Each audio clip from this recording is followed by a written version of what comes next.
We have an update for you on the sex trafficking and racketeering trial for hip-hop mogul Sean Diddy Combs. And to do that, we have someone who has been inside of that federal courthouse. Court TV legal correspondent Kelly Craft is with us. Kelly, good to see you. You've been listening to some graphic testimony today from someone testifying under the pseudonym Jane. Hi there, Julia. Yes, and this testimony is going on and on direct examination, where we are hearing about a number of what are referred to as hotel nights between her and Sean Combs. So this morning, many of Sean Combs' family made their way into the courtroom as well. This is federal court, so we bring this video to you via sketches. There are sketch artists that sit in the front row of the courthouse, and it's really actually amazing to watch them, how they start and then recreate the scene inside that courtroom. You can see Sean Combs' mom there, so a lot of his family members inside the courtroom today. As we listen to Jane describe these nights in graphic detail. I know we have some full screens for you that we can put up in which we're bringing to you the testimony that was said. So she said that Combs flew her from Los Angeles to Miami, New York City, and then Turks and Caicos for drug-fueled sex marathons with other men, and they did call these hotel nights. We've often heard of these called freak-offs. That was with Cassie Ventura. Now, the longest marathon was 3.5 days, the shortest 12 hours. When asked who did most of the work, Jane responded, "It was all me." She also said that she really wanted her partners to wear protection, but Combs said he did not want to see the protection. You can read the actual words that she testified to there on the screen.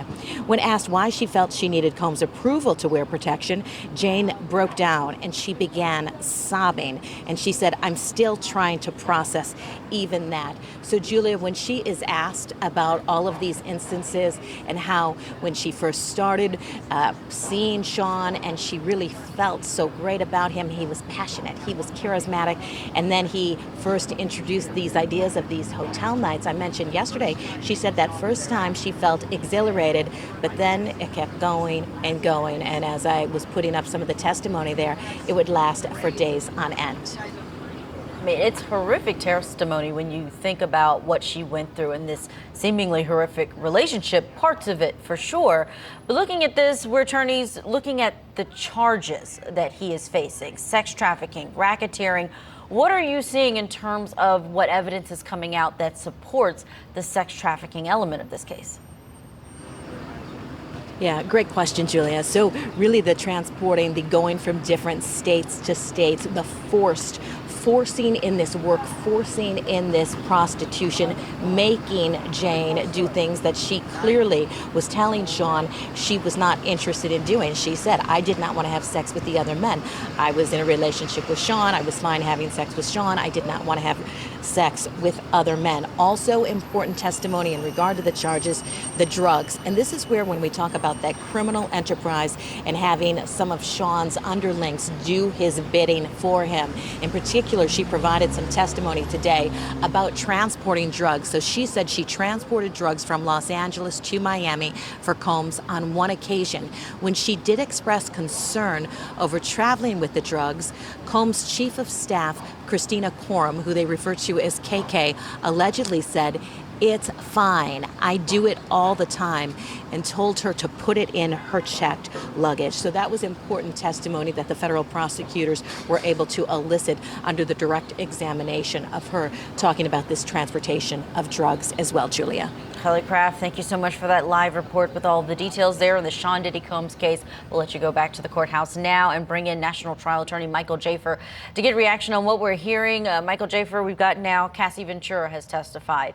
Mia, who was testifying under a pseudonym, someone who worked for Combs, talked about abuse and rape. And now we have a third person, a girlfriend, going under by the name Jane there. Are we getting closer, do you think, to the prosecution fully proving this in front of a jury? Yeah, that's what I was thinking on the when when I was hearing what Kelly was saying, yeah, I think they've proven their case. I think they've reached their burden at this point. They've tied it in. They've tied in the fact that, first of all, he crossed state lines. There was more than 2 incidents in the last 10 years. He used his underlings. He used coercion. He did everything. He basically fit into the racketeering framework at this point. I think the state, obviously, the state's going to keep going. But also, one more thing, Julia. I think what the state, what the government is doing, and this is what you do when you really want to win a case, they're making the jury be disgusted by the defendant, right? This conduct is disgusting. It's repulsive. It's repugnant. And so that is an element of this, right? Because you're going to expect jurors who are human beings to go into a jury room and deliberate. And you want them to hate the defendant as much as possible, to look at him as a complete villain, as a complete narcissist. And they've proven that, right? I'm not in the courtroom. We're not in the courtroom, but I would imagine that these witnesses are very sympathetic and that the jury relate. Now, but a lot of, witnesses, have taken the fifth when they testified. Also, I'm cognizant of the fact that there's going to be a rebuttal case. The defense is going to take this. In addition to cross-examining these people, they're going to have their own witnesses. They're going to put evidence on. They're going to harvest their own data. So, I'm cognizant of that. The case is not over, but I think the state has definitely met the framework of RICO with everything they've laid out. This is just a very disgusting fact pattern, but the government wanted it that way, and it helps them get a conviction. Playing eventually out in front of these jurors. I keep thinking about this one juror during jury selection who was a 74-year-old who at first said they would have difficulty having to hear all of these details, the graphic ones, and then talk about it in a deliberation room, but ultimately they were rehabilitated as a juror, and they are a seated juror. So what happens when they go back into the deliberation room with this kind of information? Michael Jafer, thank you for your analysis.